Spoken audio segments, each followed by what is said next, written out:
stand by, okay?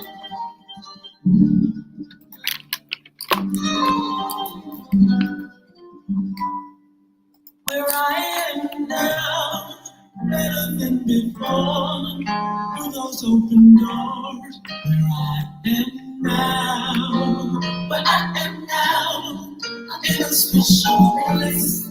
I'll tell you all the grace. Where I am now. It's now time for the most talked about radio show in the whole wide world. That's FYI Radio Show with your host, Miss Yolanda, the Lady Hinton. I'm Ed, and the co-host. The music that you hear in the background is none other than Miss Yolanda, the Lady Hinton, Where I Am Now.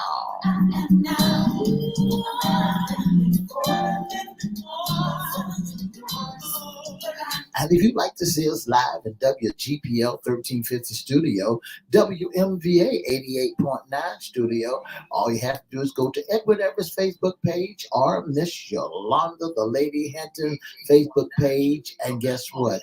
You can see us live right here in the studio.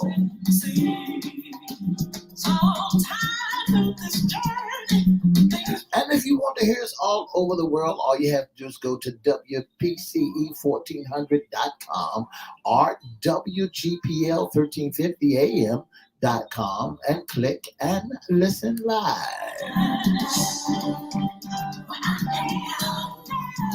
And now I want to introduce to some and present to others the host of the most talked about radio show in the whole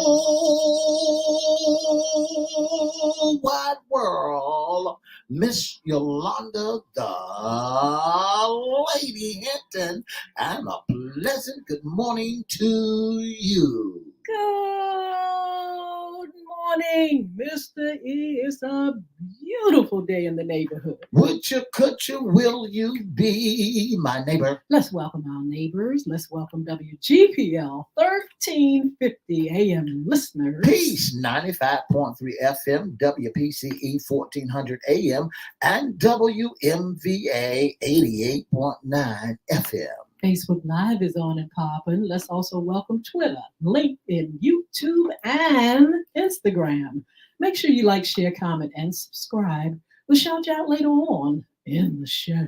Like, share, comment, and subscribe. Like, share, comment, subscribe. Go to YouTube at Crystal Records 1, CRISTO Records 1, and FYI Radio Show host Yolanda Hinton. Make sure you like, share, comment, subscribe, and we promise we'll shout you out. You promise? Promise. Speaking of shouting out, Miss Sheila Robbins, good morning. It's good to see you here. Thank you for joining us. Thank you for your sub. That's right. Boy, Mr. E, it's Fun Friday. That's right. It's Fun Friday. And guess what? We have a few more days, Miss Hinton. But I tell you what, it's November the 1st. We're in a new month. And just like Mr. E said, there's some big days and big things going on. But I tell you what, Mr. E, this is our FYI Radio Show segment. This is our Fun Friday segment. What's in your closet? And today, we're pushing the vote. Yeah. But we have a special guest. Yeah. Mr. Philip Hawkins from Ward 7. He's a candidate there. And we want to say good morning to you. Good morning. Good morning, everyone. How are you? I'm wonderful. Thank God it's Friday. I want to thank him for another day and another week. And we are here today on your radio show. Thank you for hosting me today. Yeah, you sound good. I tell you what, not only do you sound good, you're almost right there at the finish line. What's going on, Mr. Philip Hawkins? First of all, we want to tell our audience who you are, and then you're going to tell us why you're running and, the inspiration behind that and so forth and so on. Yeah. Good, Mr. Philip Hawkins was born and raised in the city of Norfolk and has lived in Super Ward 7 for all of his life. Uh-huh. His family lived in the following neighborhoods: Park Place, Liberty Park, now Middletown Arch at Broad Creek, Young's Terrace, Northview, Wellington Oaks, and now in Ingleside.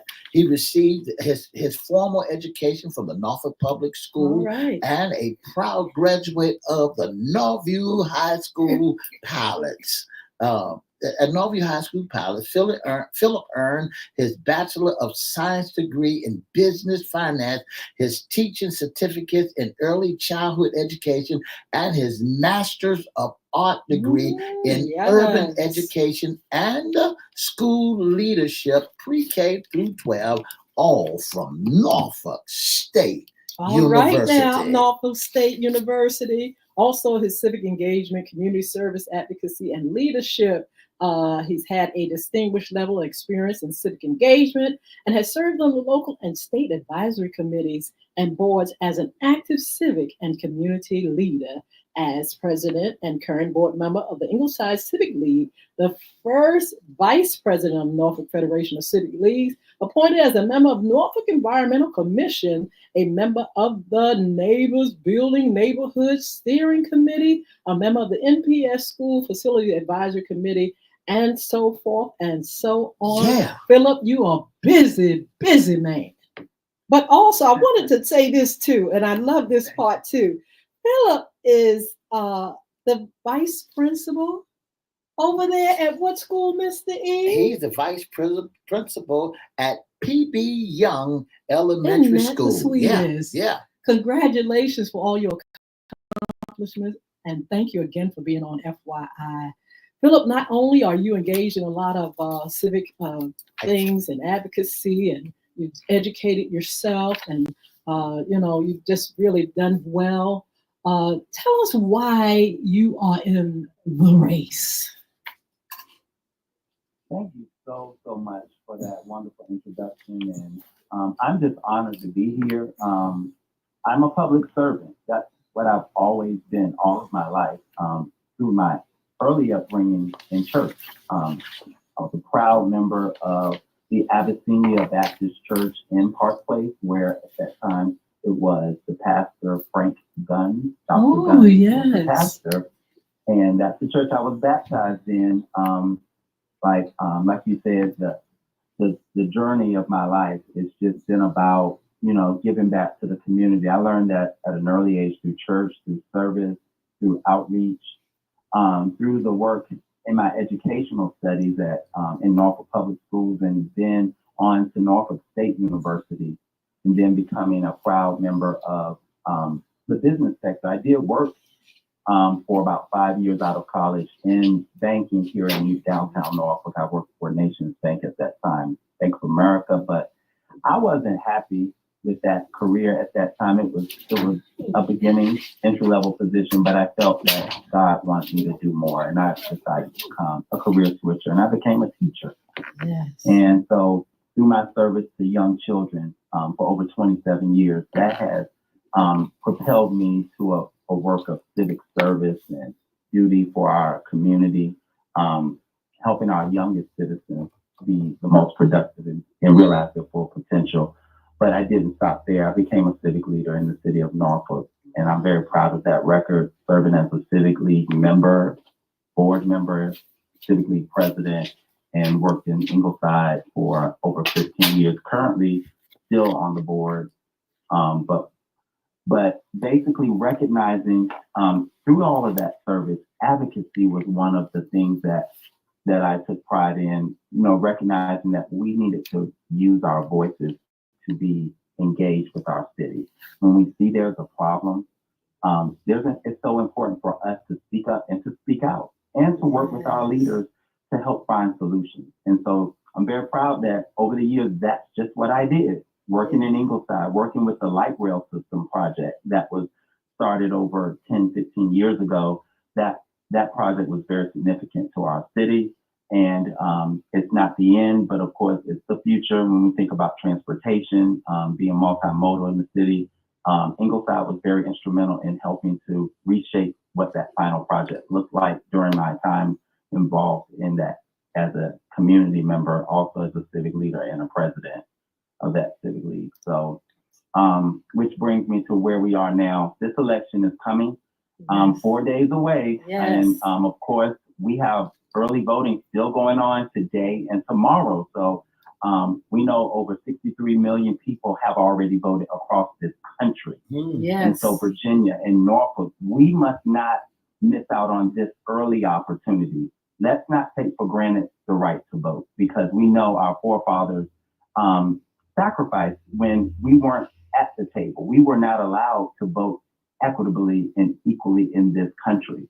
And even in this state, we know that there were significant things done against us that basically prevented us from being able to cast our ballot for who we would want to represent us. And also recognizing that we don't want other parts of the city or any other entities choosing who our elected officials will be. We need to make sure that our votes are protected. Yes. And so that's what I want to fight for. I want to make sure that we're at the table. We're not on the menu when it comes to decisions that are being made that impact our lives. When we think about the top priorities in our city, my top 3 priorities are public safety, greater funding and equity for public education.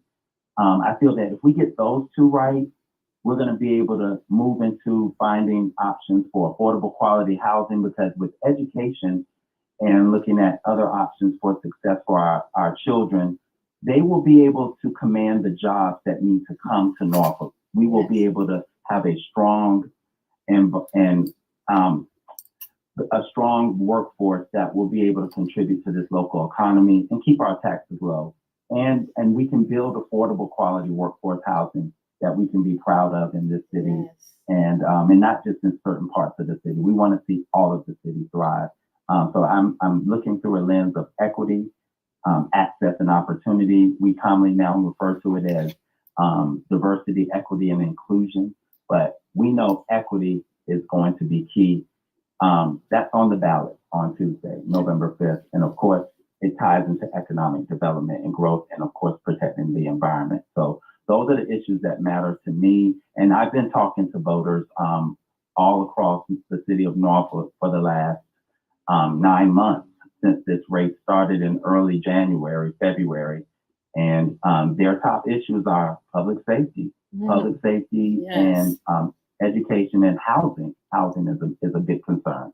Absolutely. But I'm over here at PV Young, that I am the assistant principal, 27 years in Norfolk Public Schools.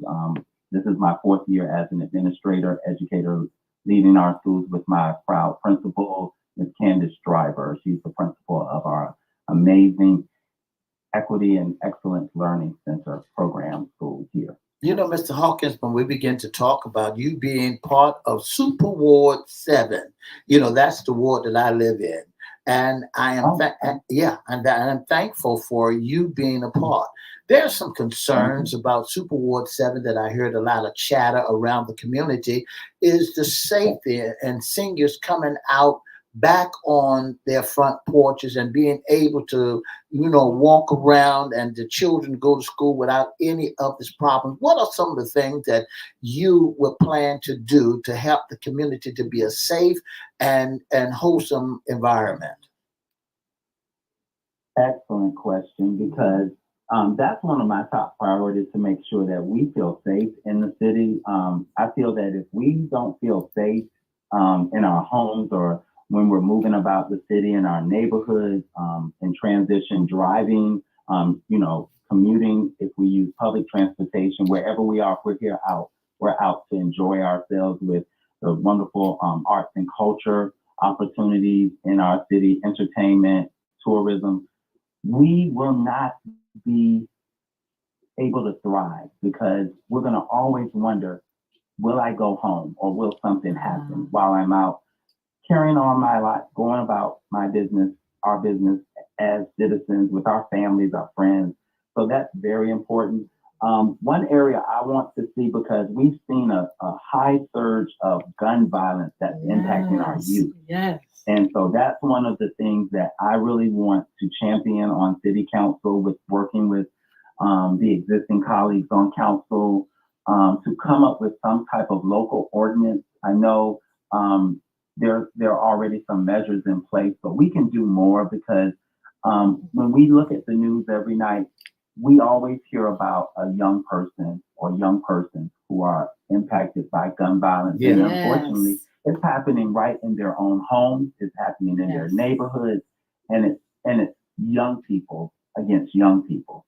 And so I think we really have to look at prevention.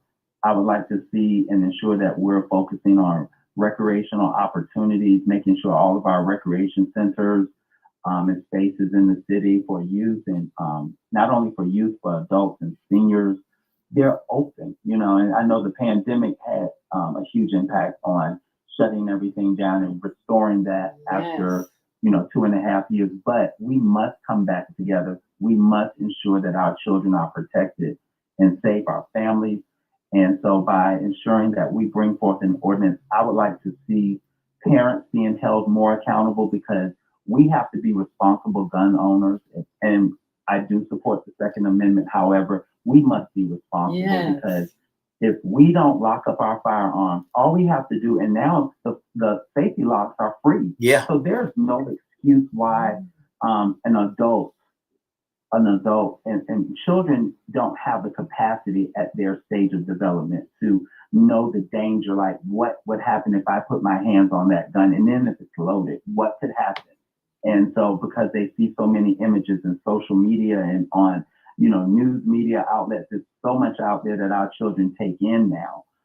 We need to make sure we're protecting what they see and what they hear, but also equipping them with knowledge and continue to push. But we need to make sure that parents are doing their part and hold them accountable by locking up their firearms. I want to see a requirement when you purchase a firearm, you must purchase or you will be given a safety lock. We could do that at the local level. Yeah. And making sure that these guns are locked up when they're in the home, because that's what I'm finding. A lot of children are being taken away too soon because we're letting them get their hands on guns. And then there's this thing with the neighborhood robberies. And we need to end that. We need to stop fighting one another and come together, learn how to resolve our differences through conflict mediation. And there are so many organizations, nonprofits out there that are ready to do that work and partner with the city.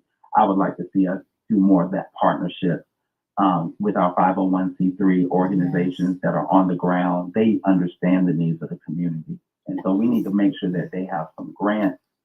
They can apply for these federal and state grants so that they can run these programs right in our rec centers or in our churches, partnering with our nonprofit organizations through our churches.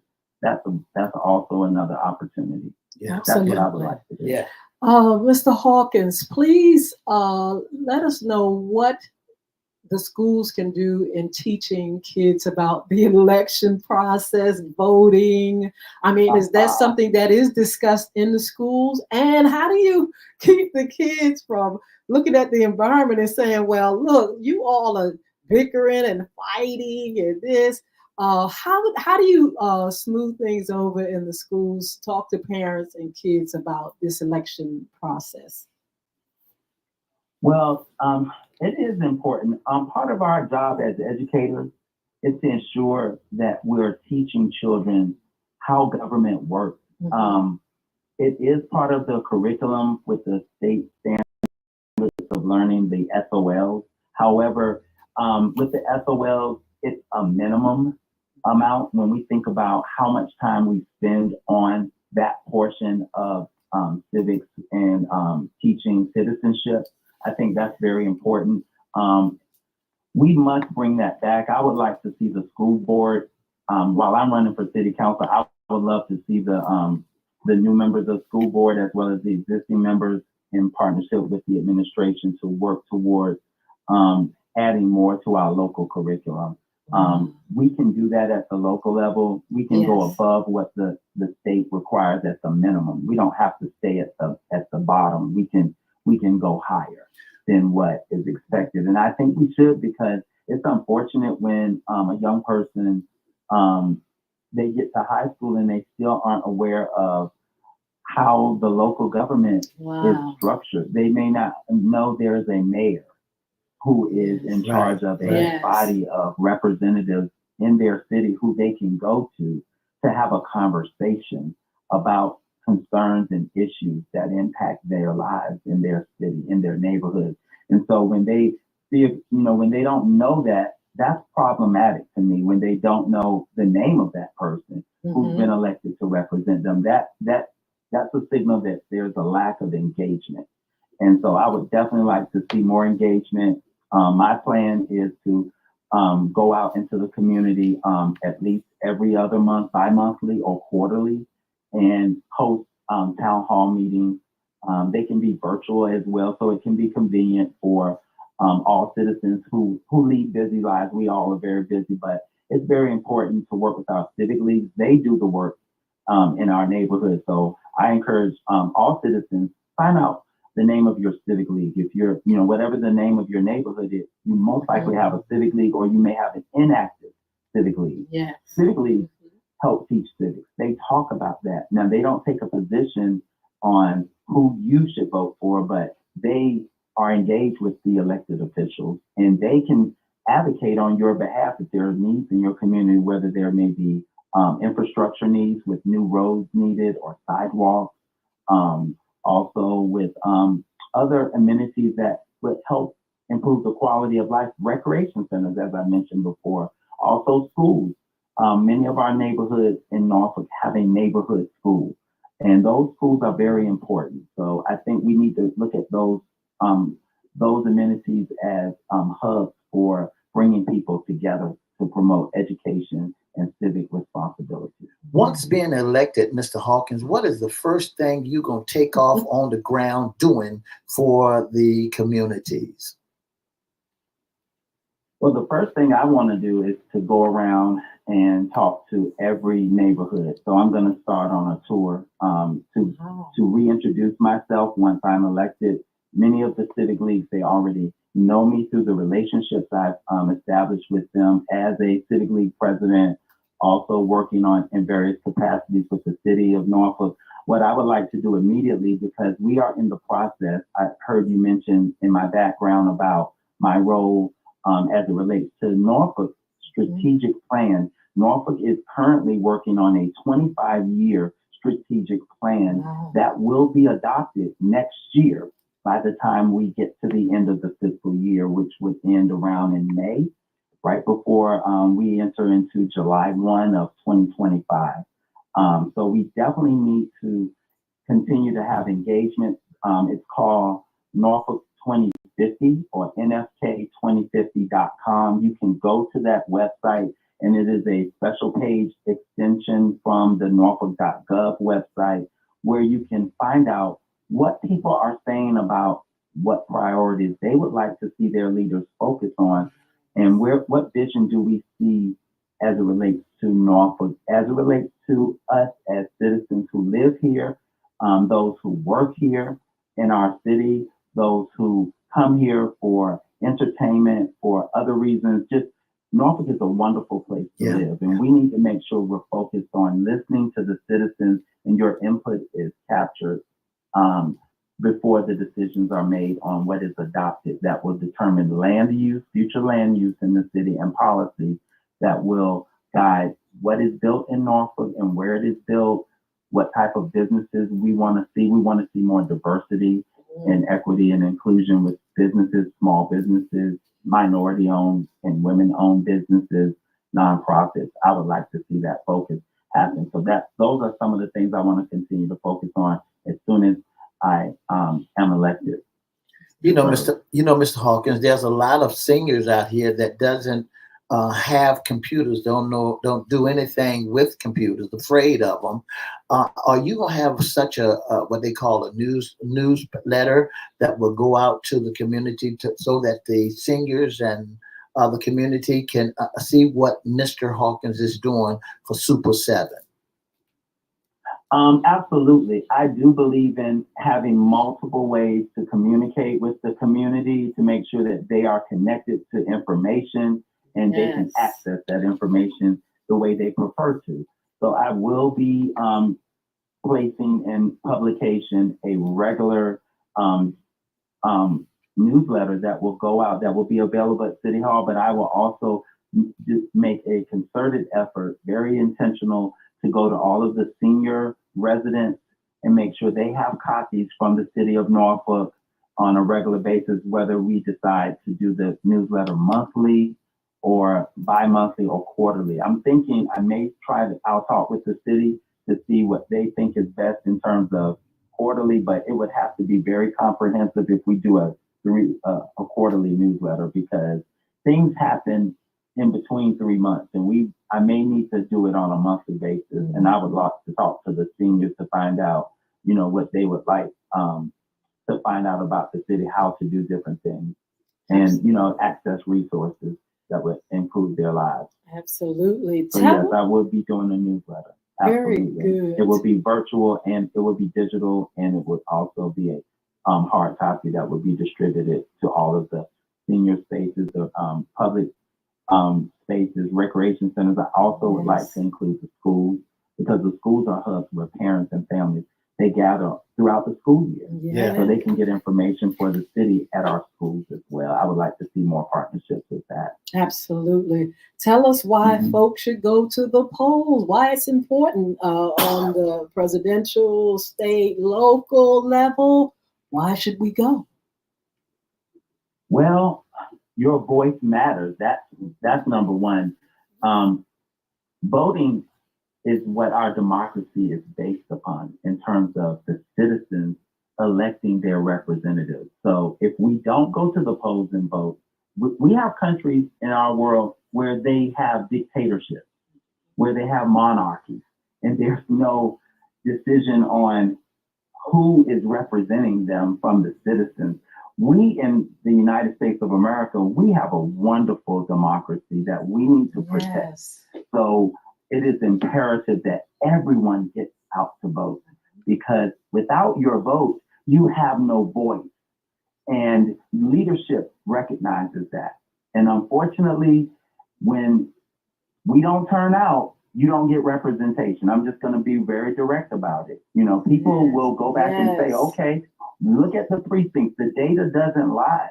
If you don't turn out, when we look and we see, I'm just using a number out in the air, you have 2,000 registered voters in a precinct and only not even 500 people vote. Wow.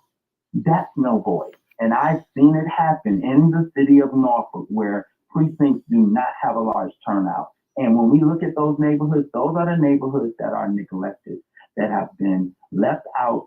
They are not at the table. And unfortunately, sometimes they may not get the attention they need because other priorities move in front of them. Yes. And I want to see that change. So it is important. Please get out and vote like your life depends on it, because it does.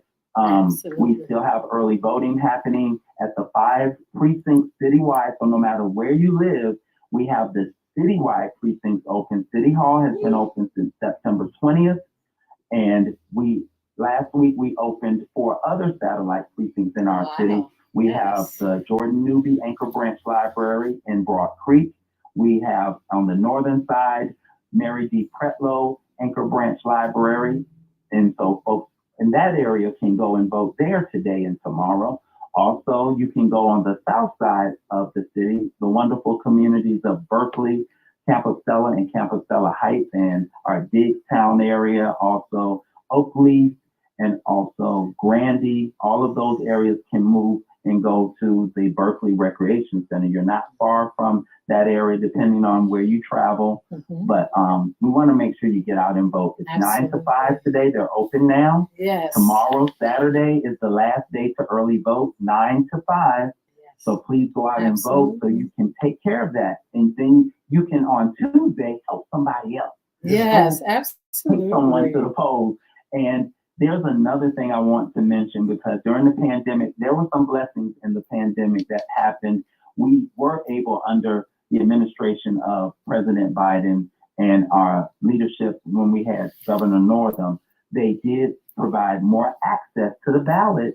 And now you can same day register to vote. If you missed the October 15th deadline and you say, oh, I missed it, guess what? You can still go to the polls. If you have a residential address in the city of Norfolk, or wherever you live in Commonwealth of Virginia, you can take your ID and a proof showing that that's your address. You go to your neighborhood precinct on Tuesday November 5th, and they open at 6 a.m. until 7 p.m. Absolutely. You can say, I would like to register to vote today and vote today. And they have to let you vote. It will be. Absolutely. Did we lose them? I'm not quite sure, but I tell you what a lot of information. But the main thing is that you all need to check out what's on the ballots, all the issues, things that concern you and your community, what's happening on the presidential level, the state, local, these elections. November the 5th is time to get going on. If you haven't, I know I voted. Mr. E, you getting ready to vote? I'm getting ready to vote also. All right, get it going. You all out there, I hope you all have done the same. We want to thank our special guest, Mr. Philip Hawkins. He represents Ward 7. He's running for a position, the school board, and we wish him all the best. Mr. E, thank you for all you do, and thank you all out there that support us. We'll see you all on Monday. Don't forget to have a wonderful weekend.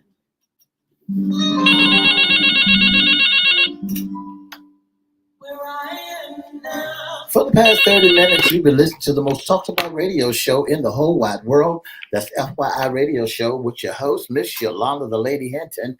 I'm Ed Everett, the co-host. Our special guest has been none other than Mr. Philip Hawkins, who's running for City Council on Super Ward 7. Don't forget to go out there and vote. Don't forget to join us Monday, Wednesday, and Friday from 9:30 to 10 right here on WGPL 1350, WPCE 1400 Peace 95.3, and WMVA 88.9. And for more information, give us a call at 757-714-7861. Don't forget, Miss Yolanda Hinton will be receiving a reward this weekend at the Roper Center at 7 o'clock p.m. Don't make it your business to get out there and check it out. Bye now.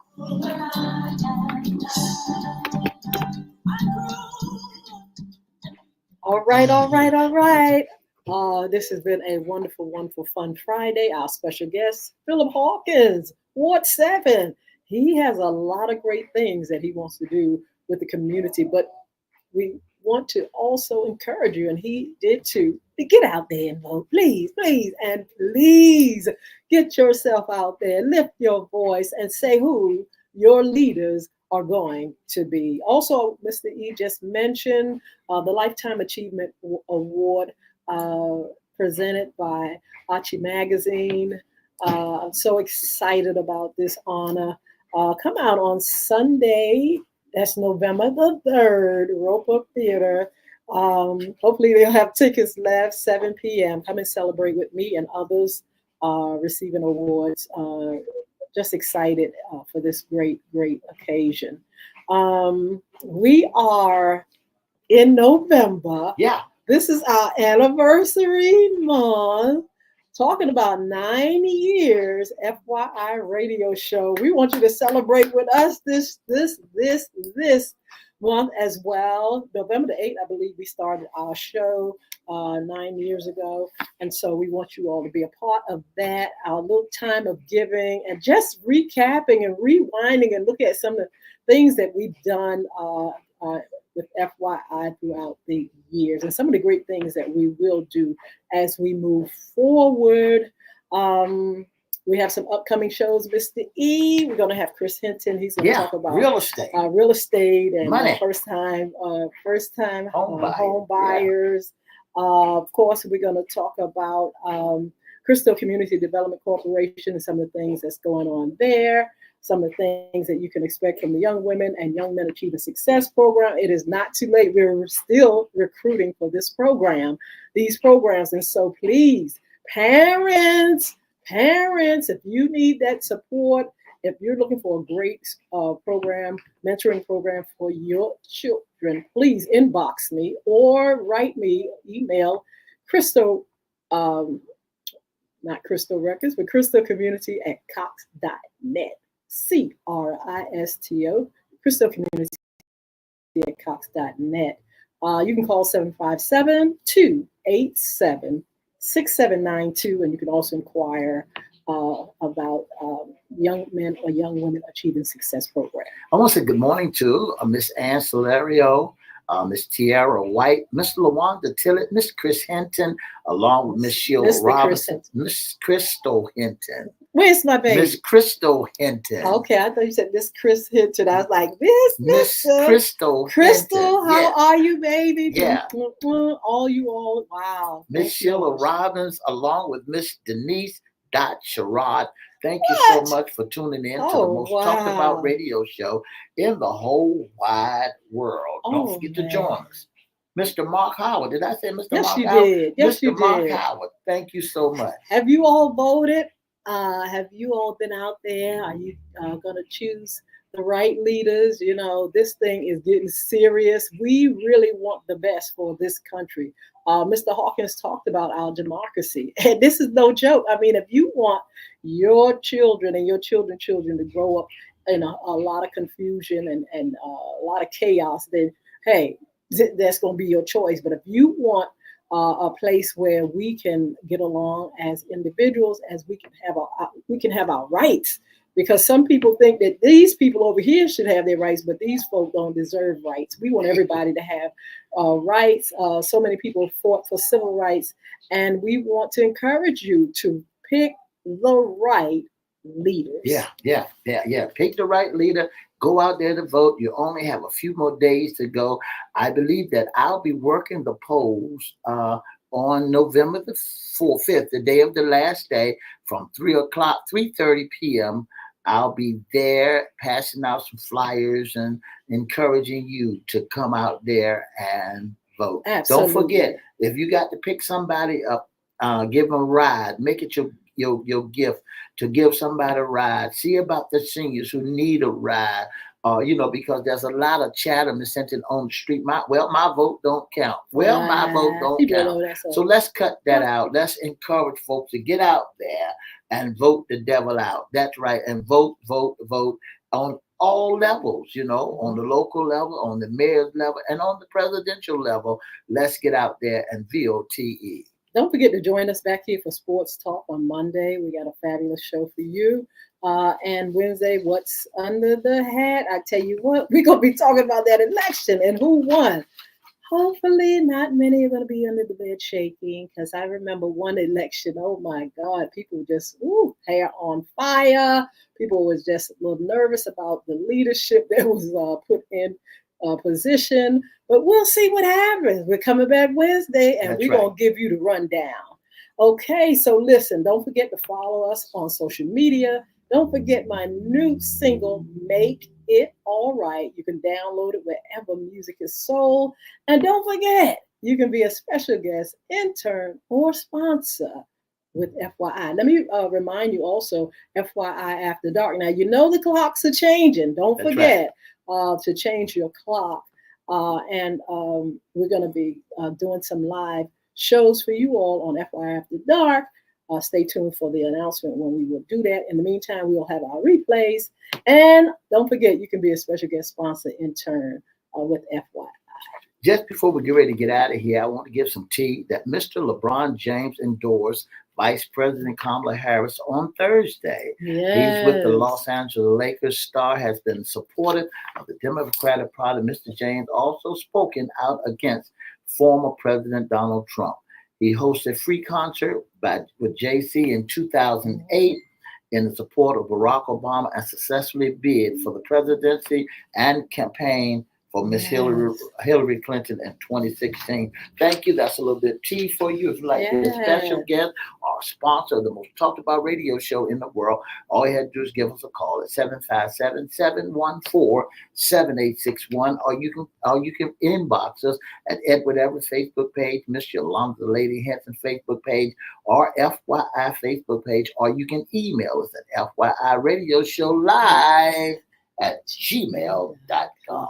Thank you all for joining us. Thank you for your support. Don't forget, go out and vote. Don't forget, we have a wonderful celebration on Sunday. If you are interested, look on my personal page. You'll see it, and you can come and join and celebrate with me. Have a wonderful weekend. See you back here Monday for Sports Talk. 2 up, 2 down, VA.